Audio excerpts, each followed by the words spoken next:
প্রিয় দশম শ্রেণীর ছাত্রছাত্রীরা, এটি তোমাদের প্রথম পর্যায়ক্রমিক মূল্যায়ন 2026 বা ফার্স্ট ইউনিট টেস্ট 2026-এর বাংলা বিষয়ের একটি মডেল প্রশ্নপত্র। তো ছাত্রছাত্রীদের বলবো, যারা দশম শ্রেণীতে পড়ছো, তোমরা 2027 সালে মাধ্যমিক পরীক্ষা দেবে। তো এখন থেকে তোমাদের প্রিপারেশন শুরু, অর্থাৎ প্রস্তুতি শুরু। একটু ভালো করে প্রিপারেশন এখন থেকে যদি নাও তো অবশ্যই ভালো রেজাল্ট হবে। তো তোমাদের এই প্রথম পর্যায়ক্রমিক মূল্যায়ন দিয়েই তোমাদের প্রথম এই যে প্রস্তুতি শুরু হচ্ছে। তো আজকে আমি দেখো এই যে বাংলার একটা প্রশ্ন নিয়ে এসেছি, 40 নম্বরের প্রশ্ন হবে প্রথম ইউনিট টেস্টে। 1 ঘন্টা 30 মিনিট সময় থাকবে। এই যে দেখতেই পাচ্ছ, তোমাদের সঠিক উত্তরটি নির্বাচন করে রাখো। 7 নম্বর থাকবে 7টি প্রশ্ন। কম বেশি 20টি প্রশ্নের উত্তর দাও, 8 নম্বর থাকবে। তারপরে দেখো এখানে দেখো প্রসঙ্গ সহ কম বেশি 60টি শব্দের উত্তর দাও, যে কোনো 2টি, 6 নম্বর থাকবে। তারপরে দেখো কম বেশি 150টি শব্দের উত্তর দাও, যে কোনো 2টি, 5 দুনি 10 নম্বর থাকবে। এখানে দেখো লাস্টে দেখো এখানে বঙ্গানুবাদ করো, একটা বঙ্গানুবাদ থাকবে তোমাদের প্রথম পর্যায়ক্রমিক মূল্যায়নে। এটা গেলো বাংলার প্রশ্ন। এছাড়া দেখো তোমাদের দশম শ্রেণীর গণিতের প্রশ্ন পাবে। এই যে গণিতের প্রশ্ন আছে দেখতে পাচ্ছ। গণিতের প্রশ্ন যেভাবে প্রথম পর্যায়ক্রমিক মূল্যায়নে তোমাদের যেভাবে সিলেবাসে থাকে সেইভাবেই তোমাদের গণিতের প্রশ্ন আছে।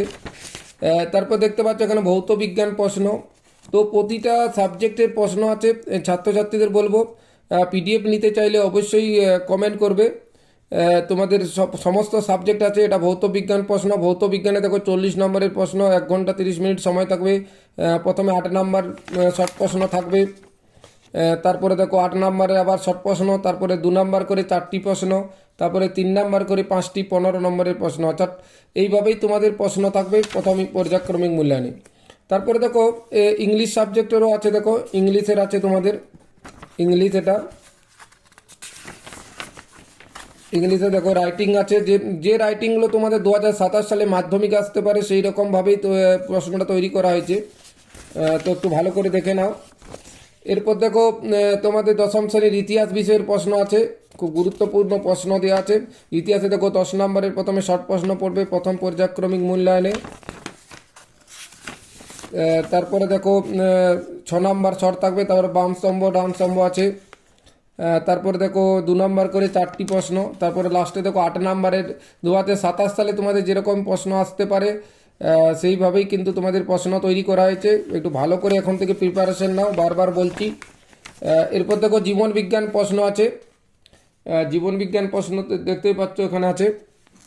জীবন বিজ্ঞানে দেখো 7 নম্বরে 7টি প্রশ্ন থাকবে। প্রথমে শর্ট প্রশ্ন, তারপরে 9 নম্বর থাকবে 9টি শর্ট প্রশ্ন। তারপরে দেখো নিচের প্রশ্নগুলোর উত্তর দাও, যে কোনো 6টি, 2 নম্বর করে 6টি প্রশ্ন করতে হবে। তারপরে 4টি প্রশ্ন 3 নম্বর করে, 4 নম্বর করে 3টি প্রশ্ন করতে হবে। 3 4 12 নম্বর। অর্থাৎ এইভাবেই তোমাদের প্রশ্ন কিন্তু প্রথম পর্যায়ক্রমিক মূল্যায়নে আসবে। তো এইগুলো তোমাদের সমস্ত সাবজেক্টের প্রশ্ন। তো ছাত্রছাত্রীদের বলবো, পিডিএফ চাইলে অবশ্যই কমেন্ট করবে। সমস্ত সাবজেক্টের পিডিএফ একত্রে পাবে। এবং এখন থেকে প্রিপারেশান শুরু করো, অবশ্যই ভালো রেজাল্ট হবে। সবাইকে ধন্যবাদ।